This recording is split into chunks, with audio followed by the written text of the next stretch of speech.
Welcome to the Operation Move podcast. This week I'm talking to Ness, and she did a stage race, which ordinarily she would have been doing in Romania, but given that everything has gone remote and running around at home, she did it from home over 5 days.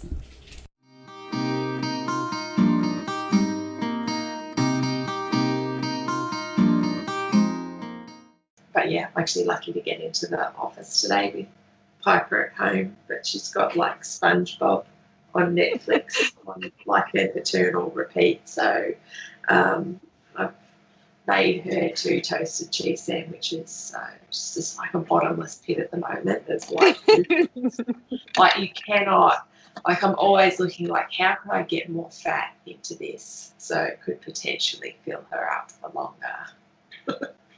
Yeah, no. Because it's just like, and then the other one doesn't, like, forgets to eat and then she feels sick. And it's like, because you've got to eat something. That whole forgets to eat, like, yeah, that's just a whole foreign thing to me. I suppose as a kid I might have been like that, I don't know, but now I just look and go, I could never forget to eat. My whole life revolves around eating, really. It's like there's people in a few nutrition groups from sort of challenges I've done or programs I've done before or whatever. And like the people who are doing a high carb day and seem lost as to how to get in that many carbs. And it's like, I don't know, like have you met juice? Like, is that like a thing that has ever happened to you before? Because like this seems like the easiest problem I could potentially envisage. Or like they're like, oh, you know, like I'm having like a low carb, high fat day, but I can't find my fat. And it's like macadamia nuts. Like it's You do sort of go, really? Like how, why? I don't even understand your question, mate. Like,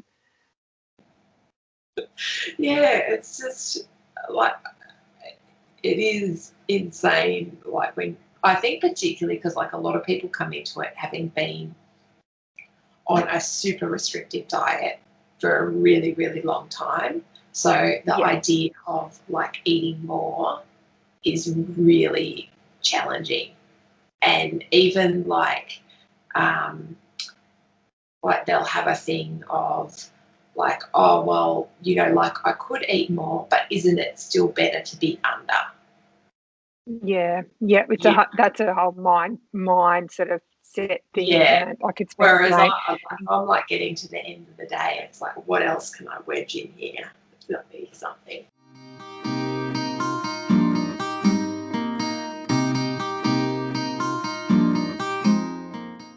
So Shin's feeling okay? Yeah, it's feeling really good. I'm quite excited yesterday because it's really funny. The one thing that really made it hurt, and I noticed sort of straight afterwards, was when you put your socks on. You know how you sort of point your toes to put your socks on? Well, that would get like great pain up my shin, like all the way up my shin. And so I'd have to sit down on the bed and really gingerly put a sock on. And yesterday I was able to stand up and point my toe and put my sock on like normal. So I'm like, yay, it's getting much better. Yeah, and like the little run on it this week, and I've been like doing more walks on it. Yeah, so it's just time, and the swelling's going down, and I haven't had any more, like it hasn't gotten bigger, no redness or anything. So I'm pretty happy with it. I was happy when my physio was like, I think it's just a stress reaction, not a stress fracture. I'm like, yay.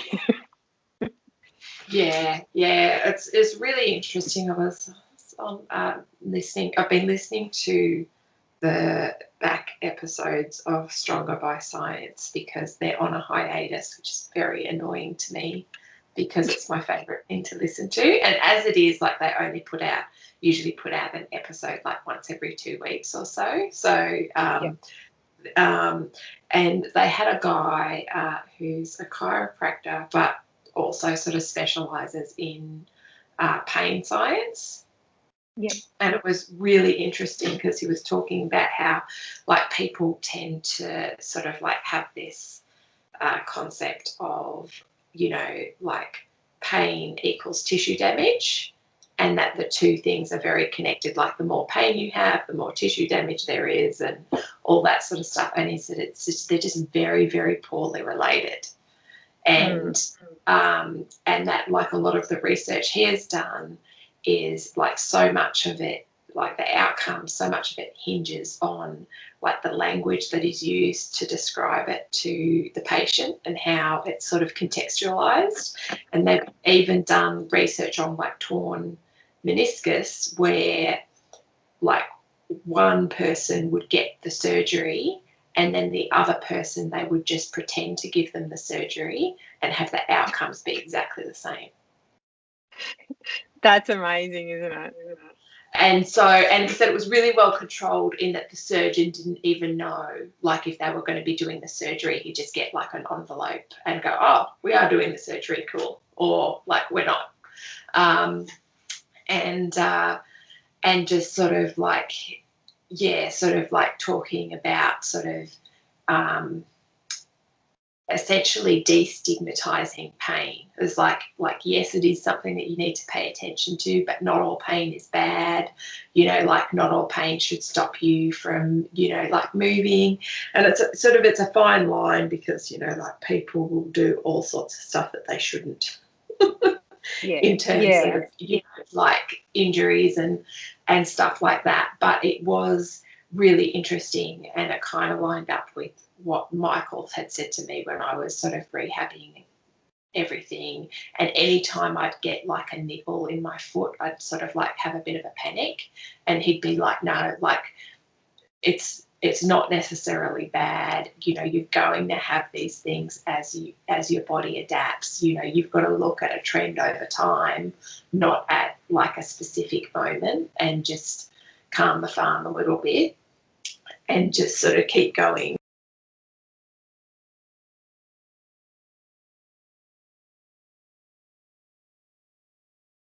And somebody at the gym who is a runner as well, but has been sort of like had a few injury things lately.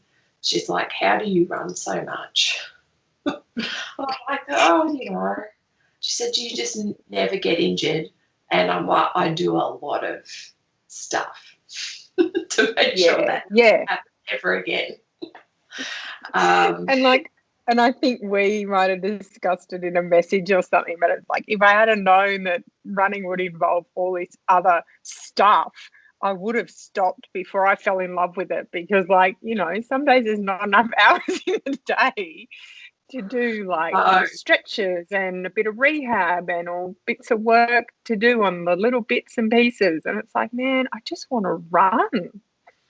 Yeah, exactly. That's sort of like, and I'm like at the osteo once a month, and then, like I'm probably getting a massage once a month, and then like I'm doing stuff at home, and, like it's a whole, it's a much bigger commitment than the actual like running part. Yeah, that's it. It's like, man, like, anyway, but I won't knock back my regular massages. They're actually really nice. I was so annoyed yesterday. My girl had to cancel yesterday afternoon because she wasn't well, and I was just like, oh no. Anyway, we're down because we're down to 0 cars and have been for, I guess it's over a week now, which is fine because of where we live. Like the kids are within walking distance from school, and you can walk to the supermarket. So, technically there's not anything that I really need, but I can't go to the gym. I certainly can't like go down for like a massage or anything, and I can't get a burrito, which is also upsetting. I had to like that is the worst. Last night I made my own. Because I was like, all right, well, I'm stuck here for a while. I'll just like start making it. But yeah, like ordinarily, I used to, when I first started getting massages, it was felt much more like a pain endurance event. you know, like I Yeah, felt good afterwards, but it was hard going to tolerate it. And then I changed because she retired, and well, not retired, but had a career change, so she was no longer doing massage, and I went to see another person, and it's a lot more enjoyable, and I still feel like I get the same benefit from it. So I was like, oh, okay, you know, like this is probably like a better fit, and I'm getting like the benefit of it being very relaxing as well as kind of loosening everything up. And she's pretty good with sort of like muscle stuff too, just in terms of like imbalances or anything else. So and yeah, it's good once you find somebody. Like occasionally I've had like a massage person say, oh, you know, like I'm going away for this period of time, but you could see this person. I'm like, I think I'll just wait. And that's like I recently switched to a new person after not having a massage for a long time. And with my old massage lady, like I'd reached the point where, you know, those first few times really, really hurt, but then everything started to loosen up and was much better. And I think I'm at the point now with this massage lady that, yeah, like I think one or two more times, it's still going to hurt a bit, but yeah, everything will loosen up. Yeah. Hopefully. And the last one was like the Friday after I finished the Romania run. So I did say to her, can you please just go very gentle on me today? And it was blissful. Like she was so good. And I'm like, maybe I just need to speak up more often and not take the really hard option all the time. Like, yeah, I probably just need to on some days just say, oh, just dial it back a little bit today. Yeah, I usually say dial it back on like I still get my shins can still be quite tight, and like, and I'll know because like it's occasionally like one of the kids will come into bed and kick me in the shins, or like one of the like cats will jump on a shin, and I'll be like, oh man, like that needs some work. And like most other things are a kind of like, they're spicy, but they don't have that really sharp pain that you get like in the tight sort of shin area. And yeah, like last time she did my shins, and I was like, oh, okay, like there's a bit of stuff that's going on there. And I think I need to get back into sort of like calf raises and stuff just to sort of strengthen it up, and you know, it just takes it through the full range of motion, you know. But you know,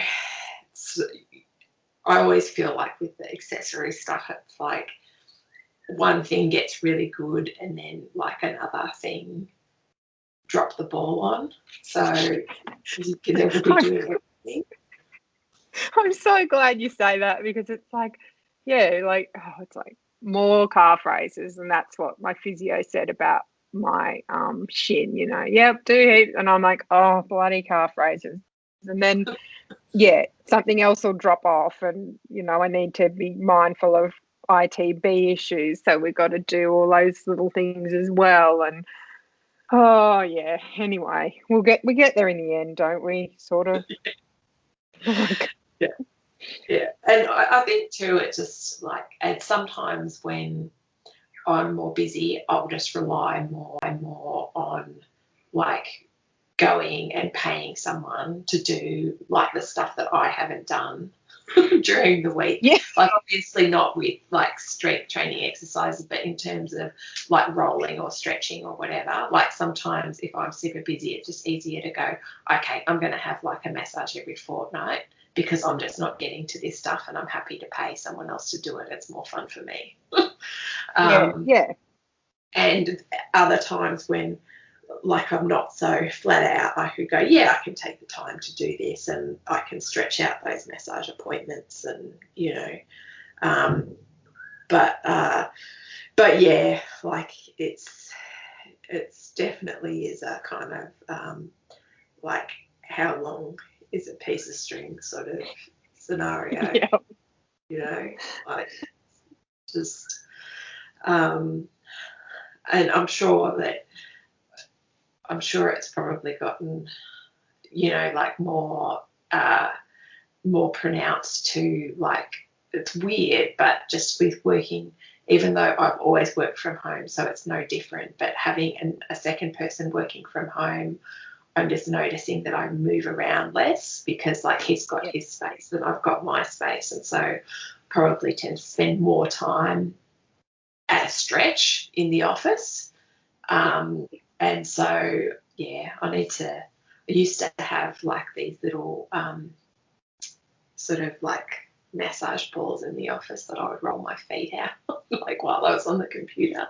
I was like, yeah, let me get back to that. It's like the only version of multitasking I do is like roll the feet. Yeah. So, And that's like, I noticed this like these past 3 weeks because I've got a desk, like a platform that sits on my desk so I can move it up and down. So I spend a lot of my workday standing up at my computers. But the last 3 weeks, because my shin, I've sat down a lot more, and then that creates a whole set of issues because then my glutes are getting really sore and I feel myself getting tighter because I sat more in the last 3 weeks than I have in a long time. So, yeah, I'm happy now that I can stand for longer periods of time, and then it encourages me to do my actual little few exercises that I need to do. I can do them at my desk, so it's no excuse not to do them. Yeah.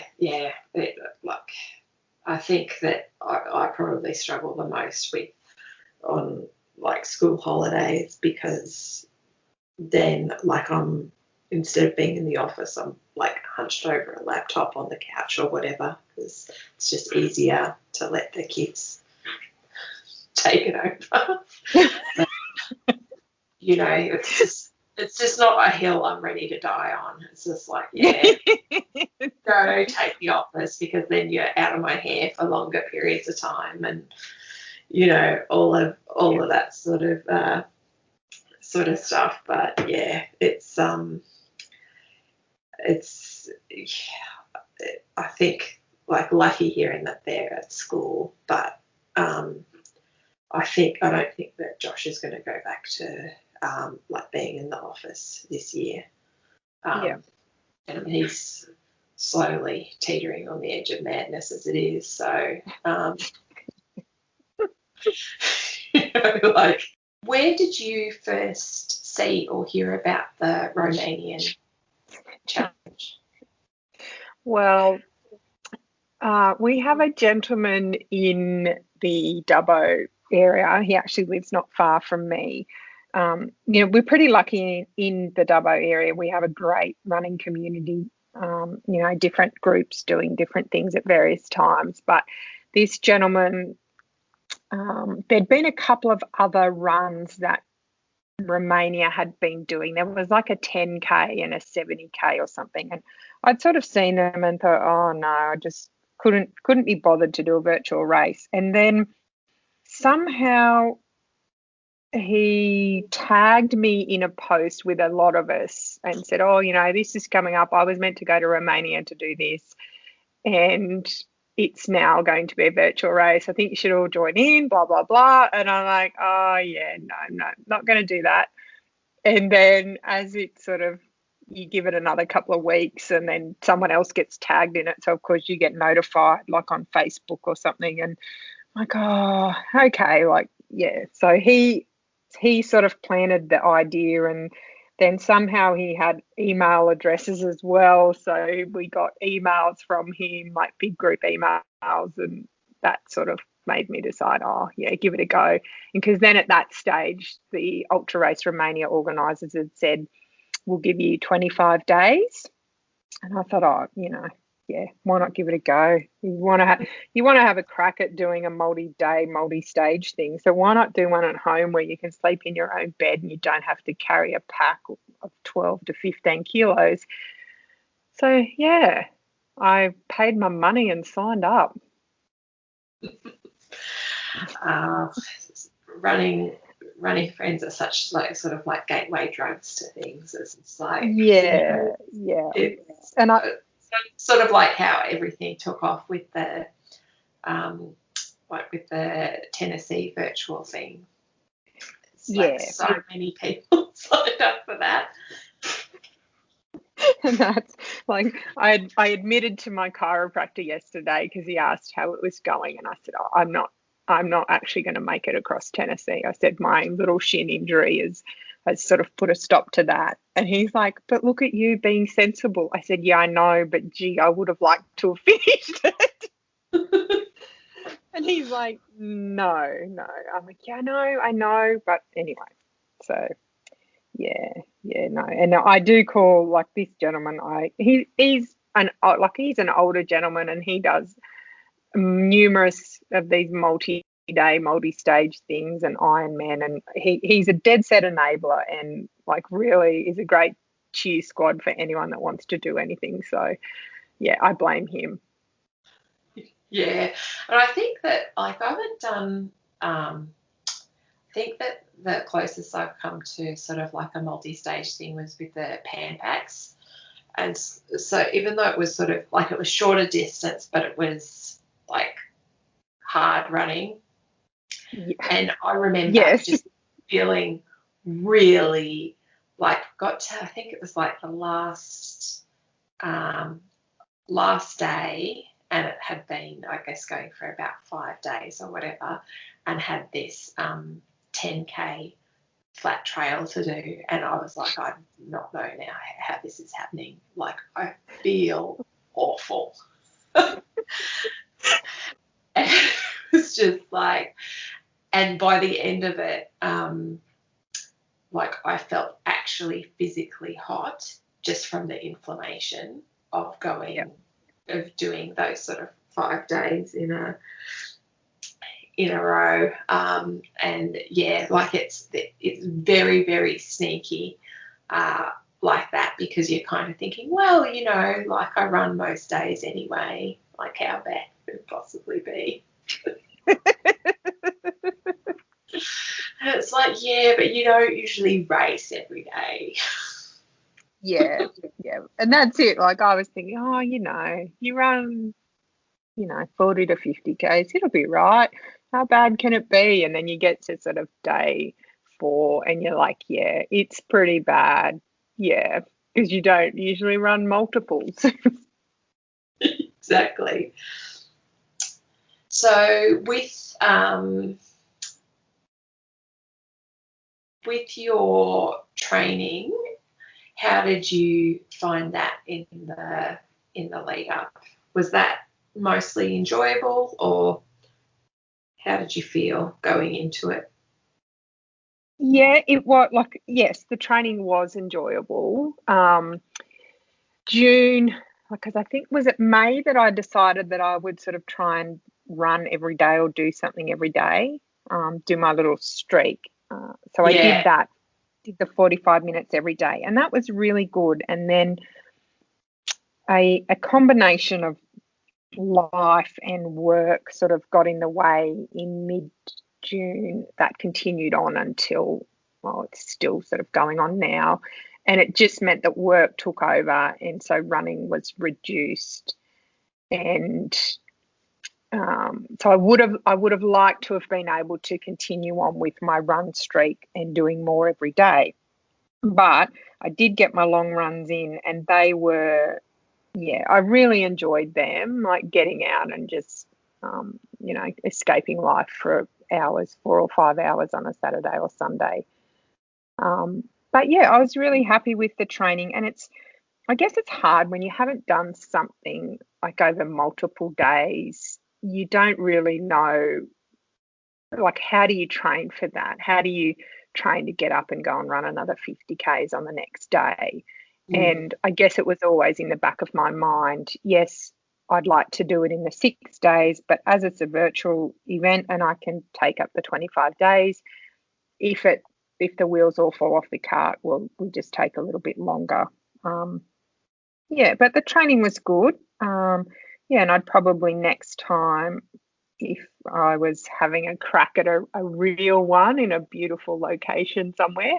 There's a few things that you'd change, but at the end of the day, if you're in a beautiful location and you've got to get up and go and run 70 Ks, you just go and do it, don't you? Yeah, and it is. I think that was one of those, you get like the perfect storm of like, oh, like here we've reached peak training, and also it is end of financial year. Yes, yeah. Here you go. You're working 12 hours a day and then some, and then you've still got to be a mum and do stuff around the house and try and be a nice human being. And you drop the ball. So yeah. So the reason why you were looking at doing it over 6 days is because that's what the normal event is when it's not virtual, right? yes, it was the normal event. I think it was 6 stages over 7 days, and they have a rest day. And the group of us, when Ian sent out the email, we decided, there was a few of us that decided we were going to try and do it over the 6 days, and sort of try and replicate the proper distances of the actual staged race. Yeah. So one of the girls in town, she did up a plan, a rough plan for if you're doing it over 6 days, this is what we're planning on doing. And then there was a 16-day plan and a 25-day plan. So yeah, I sort of thought for a bit of a challenge to stick to, try and do it over the 6 days and see how you go.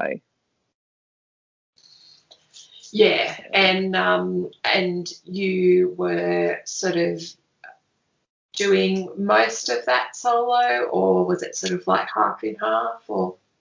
So I think I worked out I did over half of it solo. So the first 2 days, because it started on a Saturday, so I went the running group.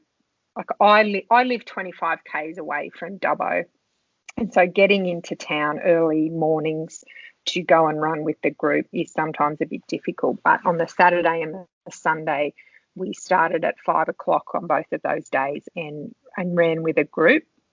And that was fantastic, because I look back now and I think I couldn't have done much more of it solo than what I did. So we did 40 on the Saturday, and then on the Sunday we did 50. And then Monday I did 50, and that was solo. On the Tuesday I did 55, and half of that, or a bit less than half, was with a friend of mine. She came out to help me. And then on the Wednesday I did 55 solo. And so I did it in 5 days and not 6 days. Yeah. So, but I added it up, and over half of it was solo, which I didn't think I would be able to do. I really did think that my mind would give out and I would end up falling in a heap and not wanting to do it, which didn't really happen. So I was happy with that. Yeah, it can imagine too, like it can be like a bit of a double-edged sword with like being at home. Like on the one hand, you can sleep in your own bed and you can, like it's easy to sort of like stop and, like get food or change clothes or whatever it is you need to do. But on the other hand, you're also, in some ways, it's also a lot easier to just say, yeah, I'm not doing this. Yeah, and that was it. And I got to the end of it, and like a few days later caught up with some of the other people. We went for breakfast with the other two ladies who had finished. They finished in 6 days, and we were talking about, would you do another one? I'm like, yes, but I would prefer to go to Romania, carry a heavy pack, and sleep in a tent, for the fact that you're just there to run then, and you have no distractions. But yeah, being at home is quite easy to just sort of go, oh. And I think on the Tuesday afternoon, that was when my leg really started to hurt. And my friend Kerry, who'd come out, she was wonderful. She just talked with me the whole time. But I said, I think I might go inside and sit down for half an hour and have a cup of coffee, and then I'll go out and do a few more kilometres. She's like, no, you're going to go inside and you're going to grab something to eat, and then you're going to go outside and you're going to keep going. She said, because you won't get back up.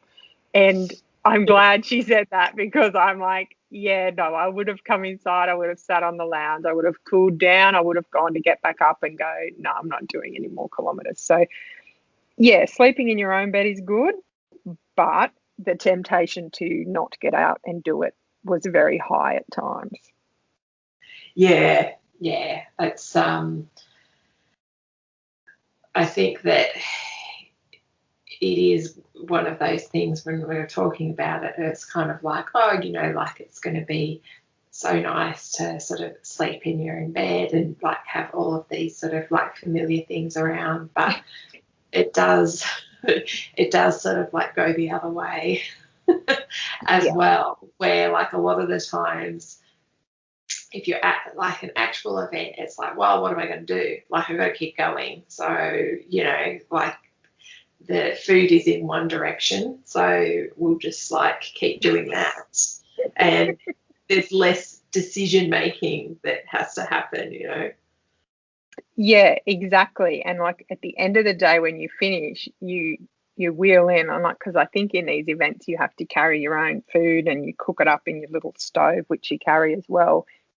And so you just know that that's what you're doing when you finish. Whereas it was really funny here at home, like I'd finish and I'd be like, oh, okay. So, and on the Monday afternoon I worked. So I went out, I ran 50 Ks, most of it in the rain. And then I came and I worked. But then I had to think about, okay, what are we having for dinner tonight? Like, what do I need to eat now? And the same deal when I'd get up in the morning, like for breakfast, it's like, okay, like I need to eat. What do I want to eat? What do I feel like? Whereas I think if I was at the actual event where it's like, well, you have no choice, like this is all you're eating, it's, just takes that decision away from you. Yeah, it does. And I think that I'm just checking because somebody sent me in a question about Matilda wants to know, at any stage, did you hit a mental wall?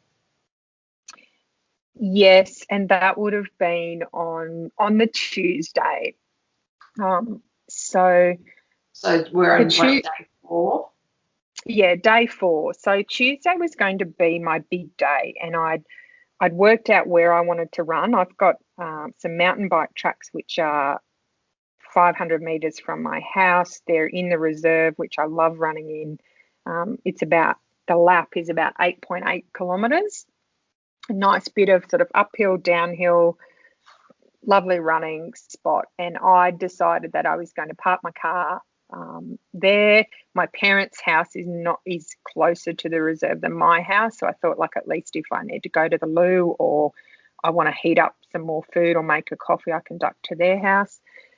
But when I woke up on the Tuesday morning, and Saturday we'd run in the rain, Sunday we got a bit of rain, Monday I ran in the rain, and Tuesday morning I woke up and it had pelted down for most of the night.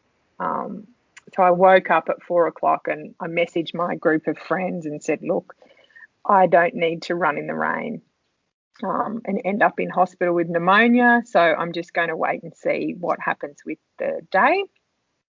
And it kept raining, and I'm like, oh man, I don't want to go out in the rain today. And so I then just waited. I did the school drop off, and I got back from school drop off, and the weather had sort of cleared. It wasn't raining anymore, and looking at the radar, the rain had gone. So I then headed out.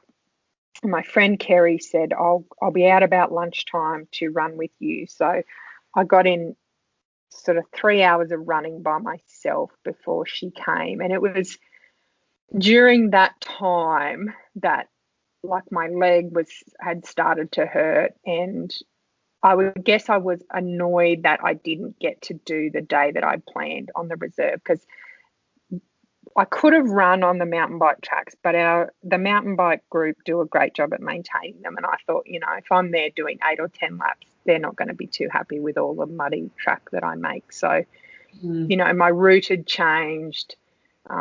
It was a lot more tar than what I wanted, and it was boring. And so I was happy Kerry turned up right at the right time because, I was beginning to reach a point where I didn't want to do it. I sort of thought, I didn't get the day that I wanted, so why not just pack it in? So when she came, and she's done a few of these events and is a wonderful runner, and she can talk. So, she just talked to me. She told me about like researching her family history and just anything to just keep my off the fact that I was hurting, I was tired. And she got me through. And then I'm not sure what time she left, but that was when I was going to go and have a sit down. And she said, no, keep going. So then I did. I headed out and I did another 5Ks. So that was day 4. I did hit that mental block. And I think when I look at it, it was because I didn't get the day that I wanted. I wanted to be on the mountain bike tracks and just doing loops with friends at various times. And I didn't get to do that. Yeah, and it's always the way when things are like, oftentimes it's just that space in between, like when your expectations and reality don't meet up, that it's it's those things are always the hardest slog, even if it's something relatively small. It's just like, like now it's raining and I'm in the wrong shoes. Yeah. And that's, like it had rained and I was in trail shoes, and then my legs started to hurt, and I'm like, I'll flip to road shoes. And so I flipped to road shoes, and it was just the whole day I was just annoyed. And then I reached the point where I didn't want to eat, and I knew I had to eat, but inevitably in an ultra you do reach a point where your stomach just says no more food, thanks. So and then I'm like, but I've got to eat. And so I'm very grateful for my friend for coming and talking to me and keeping me going. Yeah. And did you feel differently the next day, or was it still a bit of a slog? No, the next day I felt much different the next day, because I knew on the Wednesday, my partner leaves for work early, so he was going early. So I knew that I had to do the school drop-off and then head out after school drop-off. So I made sure I had a proper breakfast, and the plan all along was to go out after school drop-off. But I also stupidly didn't take the day off work that day. So I would go and run I did work in the morning while my child was still sleeping, and then I went out and I did school drop-off. Then I went and ran for a couple of hours, and then I'd come back and I'd sit at my work desk for half an hour, and I would scoff food, drink, do my work, and then out I go again. But I did notice on that Wednesday, I think because that end was in sight, and especially once I'd ticked over the 200 kilometres, my whole mindset was different. It was just like, you've got this now, like you can finish this in the 6 days. Whereas the day before, with how I'd been feeling and mentally, I just said, maybe you're not going to finish it in 6 days. Maybe you just need to take longer. But by that 5th day, I was ready to just keep chugging along and getting it finished. Yeah, it's funny how you can have those turnaround, turnaround points. Like you always sort of like hit your sticking point. Like mine usually tends to be right smack in the middle, where you have that moment of elation. You're like, halfway, and then you're like, oh shit, I'm only halfway. Exactly. And I think I was like that, when you hit halfway and you think, that's 120, you've still got 125 kilometers to go, like that. But it was really interesting that last day, just how my mind was. I was yeah, I was quite all right.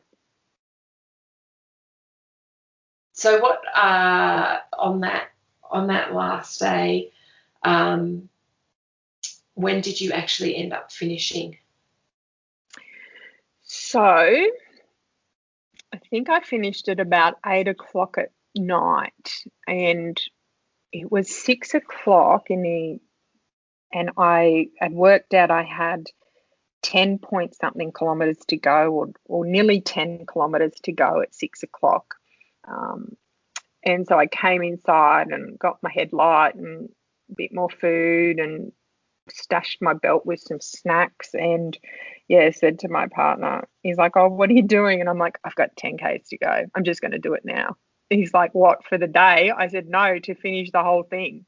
And he's like, oh, okay. Are you right? And I'm like, I'm just really tired, okay? And so I headed out. And by this stage, I was, because a lot of it I did just on the road out like where we live.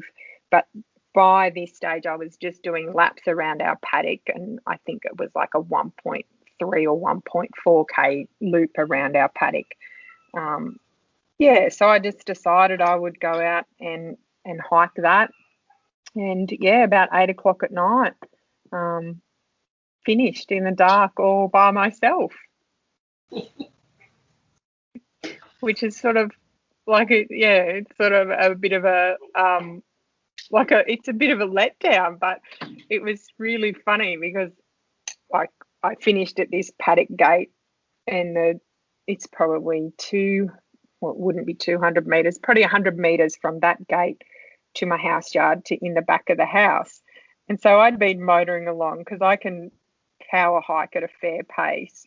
And so I'm like motoring along, stop my watch, yep, nope, and doing the maths in my head to make sure, yes, have I definitely done the required kilometres? But then to walk from that gate to my house, I didn't think I was going to be able to make it. It's like my brain had just said, yeah, no, you finish now. And then my body's like, no, why are we still walking? I'm like, because we've got to get inside. Yeah.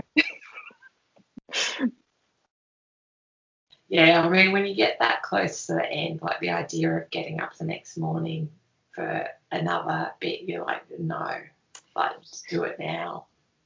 Yeah, and it was really funny because like every morning, you on the Saturday morning, like getting up really early to go and pick up another friend who was doing it on the way and to meet everyone in Dubbo. And then the same on the Sunday, you're up really early. Monday, the same. Tuesday, even with the rain. Wednesday, the same. And getting up on those mornings, like it wasn't an issue. I'd wake up, I'd sit up and I'd think, oh yeah, my body actually feels pretty good. The first few steps were a little bit ginger, but once I'd walked down the hallway to the kitchen, I was fine. And it's like your brain knows, yep, okay, we've got to run again today. So it was fine. And on that Thursday morning, when I knew I didn't have any more kilometres to run, I don't know whether it was because of that when I got up, like I was like, oh, thank God, because my body couldn't run today. But yeah, I wonder, is it because it had been done and my brain just said there is no more to run? Or if I had to run 10 Ks, would I have been able to go and do it? Like, yeah, but I'm glad I just finished it that night because, yeah, I was over it. Yeah, I do think that you sort of, your brain just like switches over, like when it knows that it's done, it's like, yeah. Okay, like now we can like don't have to maintain this pretense anymore. Yeah, that's it. I don't have to pretend that everything's fine and your body doesn't hurt anymore. We can just do nothing. Like, yeah. Yeah, for sure. And so how did, obviously your shin was a bit aggravated afterwards, and it's sort of just still like now, I guess, where are we? You know, like I guess it's probably close to sort of 3 weeks or Yeah. so. And but other than, you know, like, and so obviously that's been an ongoing thing, but how has the recovery been in general? Really good. And I was pretty lucky and amazed, but my shin was the only issue I had. Like, I didn't get any blisters. Even with the wet, I had like the tiniest bit of chafing, which was not even, didn't even register. There was no other bits of my body that hurt. It was just my shin. So I was pretty amazed at that. My brain was really tired. I went to work on the Thursday and I just, like, I was at a farm office and he's chatting away to me and I'm looking at him thinking that none of this is going in. I'm like, don't you have somewhere to be? He's like, oh yeah, I better go. Okay. Yeah, I just noticed my brain was really tired and that probably took a week or more for that fog to sort of lift. You know, and I'd be sitting down, I'd be working. I think it was the Tuesday after. I just about 11 o'clock. I said, like I've got to go and have a sleep. So I clocked off at work, put my out of office on, and I went to bed for an hour and woke up feeling much better. But yeah, the brain fog was the worst. And body wise, the rest of my body felt fine. And last week was when I got stuck in and started doing more walks of an afternoon with Buster and I. We'd go and do a few laps of the paddock. And then it's this week that I actually felt like running again. Yeah. And getting up early and actually having the energy to do things. And it's really funny because when you do an actual event and you have that finish line and it sort of like draws a line to the end of the event. And with this, I noticed because it's virtual and I just finished on the paddock by myself. And yes, we've gone out to breakfast and had a celebratory dinner and that with the other group, the other participants. It's sort of like my body knows that I did it, but my brain sort of thinks, oh no, like we didn't actually do that. So why am I feeling so tired? And that's I have to remind myself, no, because you ran 250 kilometers in 5 days, and that's actually a pretty big thing.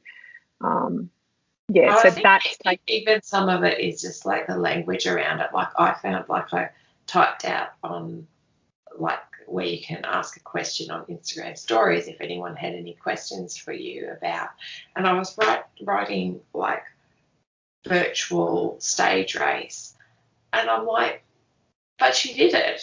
So yeah. like there's something about like virtual which is not like a good word for it, because it sort of like brings up this idea of something that didn't happen or almost happened, or, you know, is somehow not the same thing as actually doing it. And I was typing, that doesn't sound right. It's And like, I think you've nailed it, because when when you do things virtually, it's like virtual is not real, but there was every part of that was real. So yeah, it's to call it a virtual race is really to diminish it, because it's not like I sat at a computer and I used a control and I did it all online. Yeah, you actually, yeah, that's probably nailed it. When you call it a virtual race, it diminishes what it actually is, because yeah.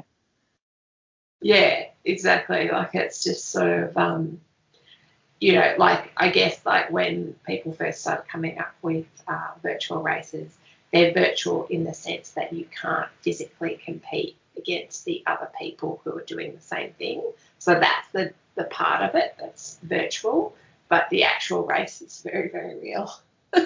Yes, yeah, and yeah, so it has taken my brain a little bit to process that and to remind myself that yeah, I actually did it. Yeah, yeah. And I think too, when you're just so used to, like finishing and crossing a line and everything like that, it's like hard to mark those things. And like I know I struggled a little bit with it, like when I was finishing the run down under. And in any other scenario, I would have like finished it at the end of park run, or like picked an event to go do and finish at that, so that there was an actual finish line. And I was lucky in that I was able to get like a couple of friends to come and do it with me, and we had breakfast afterwards. But it was pretty anticlimactic. Yeah. and like the girls that finished in Dubbo, and a couple of people finished sort of at 10 or 12 days or a bit longer than that. And, because they're in Dubbo, there was people that could come down to the River Loop and be there as they finished and that. And I'm like, yeah, I should have planned it better, because I think it would then, sort of draw that line that this is finished. But yeah, but other than that, recovery's been pretty good, and I'm happy to start running again.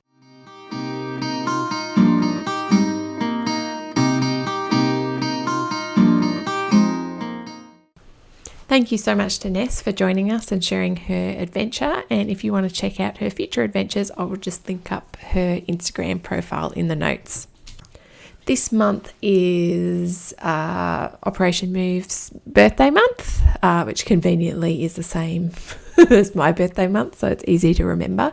But as a promotion, you'll see on the website, you can try Run Club for free for 14 days. So you can sign up there, you get access to the private Facebook group, you get access to Final Surge, where there's loads and loads of training plans that you can use. You get access to coaches, and there are check-ins and all of that sort of stuff. And if you need to cancel, you can just log into your account on the website and you can do that there. So you can just feel free to try it and see if you like it. And hopefully I will see you in there.